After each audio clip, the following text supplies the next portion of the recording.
can't marry a man that is lazy. Some other women are gifted. They have grace. But you see, the Bible makes it clear that I'm your helper. I'm not sent to collect work from you. I'm sent to help you. So you must be doing something for me to help you. So, ladies, you will celebrate now. Okay? Because what I see in this generation, I'm blown away. Listen, don't marry I'm planning to. Do you know I'm planning to? I'm planning to actually, when somebody says actually 3 times in one sentence, it's not husband material. I'm planning to is not a job. If a man, see, I can understand if he doesn't have billions, but you must be, how can you go out, you can't buy pure water. So there's no water in the house. You wait for me to come home before you drink water. Never. Can't marry a man that is lazy. You must be doing something, so that when I come, I will help that something be better. But for you to expect that you just, when you marry a woman, all your problems are solved, because that's what I see in this generation. Can't marry a man that's planning to, since I know Pastor Gay says it so beautifully. He says, don't marry potential, marry a man's patterns. Don't marry his potential, marry his patterns. You'll be looking now. He graduated at 25. He's now 39. He's been planning to, from that 25 to 39. How can somebody plan to for years? And they don't have small dreams, oh. It's big. They are planning to do big things. I'm planning to own a company that's actually, we're still doing I have all my business plan and all my actually it's just just investors who I'm still speaking to. So maybe we're just considering story. Bring out 10,000 naira, you cannot. I can't. So when I met Pastor K, he didn't have money. He didn't have a lot of money. But I could see that there was progress in his life. So I could see somebody had moved from Palo. By the time I came, they were already in Rochester Gardens. They were doing almost 3 services. So there was progress. Somebody that started with 6 people already had about 350 people. There was progress. He had a house where he was living. Not that all of us was caught inside his room that he has been staying since he was 5 years old. We now move into his parents' house and we now come and join him in that room that was not big enough for him when he was 5. And then you are complaining that your mother-in-law is disturbing you. You can't have 2 queens in one palace. It's not done. And then he will not tell you, she's my mother, you're my wife. I don't want to get into the middle of this. You are this. You are not even in the middle. See, I cannot stand a lazy man, especially a lazy man, a man who is lazy mentally. You can't have question ask him. You can't have issue. You know issue. When you have a problem that you have prayed, you don't know, you just say, honey, I don't know, how do I do this thing? He's not looking at you. I say, what? Oh, he must make an effort.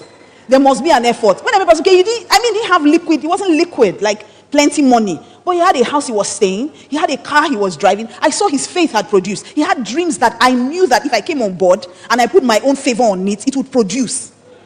What do you want to do? I'm not really sure. I'm still believing God. For 25 years, you have been believing God. Even if God was wicked, maybe by 15 years, he should have answered you something. You can't be... I can't marry a lazy man, personally. So ladies, it depends on you. I also can't marry a man who is not secure. A man who doesn't have a healthy self-esteem. No.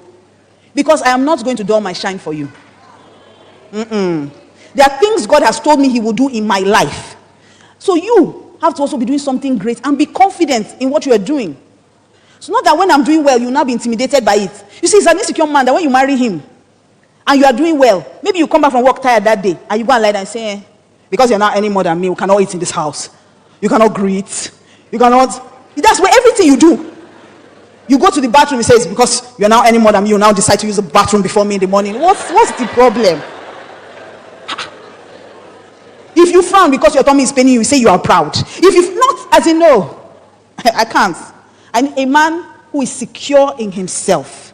So if God is blessing me, he's even proud of me, not intimidated by me. A man who is he has a healthy self-esteem, not intimidated by me. Not intimidated, but at the same time, he must not be vain. He must not be arrogant. So a healthy self-esteem, but not arrogance or pride. I can't marry a man who likes mirror more than me. You know those kind of men? Do you know there are men that carry mirror about? Oh, I had a friend like that. He carries mirror and small comb that he uses to brush his brow. Hey. So when we are looking for comb to straighten our edges, we go and beg him. Say, you get powder there. You say, let me just check. Yes! And some girls like it. I don't want you to be rough, but at the same time, you can't be vain. What's that? When you want to take selfie, you now take the selfie, you will be full inside. You'll be in the corner. He's removing. No. So I can't marry a man who is vain. I want a man with a healthy self-esteem, but at the same time, he must not be vain. Okay? Also for me, I can't marry a man who doesn't have a vision for his life. He must have a plan. I'm not of the school of thought where you say, let's just see how it goes. If we don't have a plan, it can't go. So what are we seeing? Let's just see how it goes. Let's just see. No, you must have a plan. You must tell me where you are going. What do you want to achieve with your life? And your vision must be large enough to accommodate my own. Because I have a plan and I have a vision. So if a man doesn't have a vision, no. The Bible says that without vision, the people enter an inferior condition. That's what one version says. An inferior condition. Meaning that there's a plan God had for you. There's a state your life should turn out. But if you don't have a vision, you can't get there. How do we get to where we don't know we are going to? So you see a lot of guys who they're just flowing, just enjoying life, just grooving, and the girl is just happy to be at this party, be at that party, be in his car, what's the plan for his life? Money, they finish. If you don't invest money, you will see that money is the most useless thing you can have in your life. So his dad gives him a lot of money now. He will just be like the prodigal son. He will waste it. So he must have a plan. Money comes into his hand. How does he spend it? What does he plan to do with it? In the next 10 years, where does he see himself going? Praise God. Every woman should marry a man who is accountable. A man that does not have anyone that he's accountable to is a dangerous man. If he doesn't have mentors, he doesn't have pastor, he doesn't have anybody that he respects, he doesn't have anybody that if they call him, he will say, yes, sir. It's the most dangerous thing you can do to yourself. Because the Bible says that you will submit to him. See, all this love you are doing when you marry, God expects that you submit to your husband in all things. But if you submit to someone who is not submitted to anybody, that's disaster going somewhere to happen. Nobody can call him and say, come, don't talk to your wife like that again in your life. Have you heard? And he will say yes and he will change. I'm not talking mentor that you say, who's your mentor? You say, T.D. Jakes, John Maxwell. You know I'm into leadership. Nonsense. Does just John Maxwell have your number? Can we call John Maxwell and he will call you to order? He must have somebody that he respects. Somebody that I don't have a problem. See, John Maxwell is all of us mentor. It's not your mentor. It's not your mentor. It's my mentor. All of us mentor. So you cannot intimidate us. Because how is he mentoring you? It's not that you go to Latin and buy book.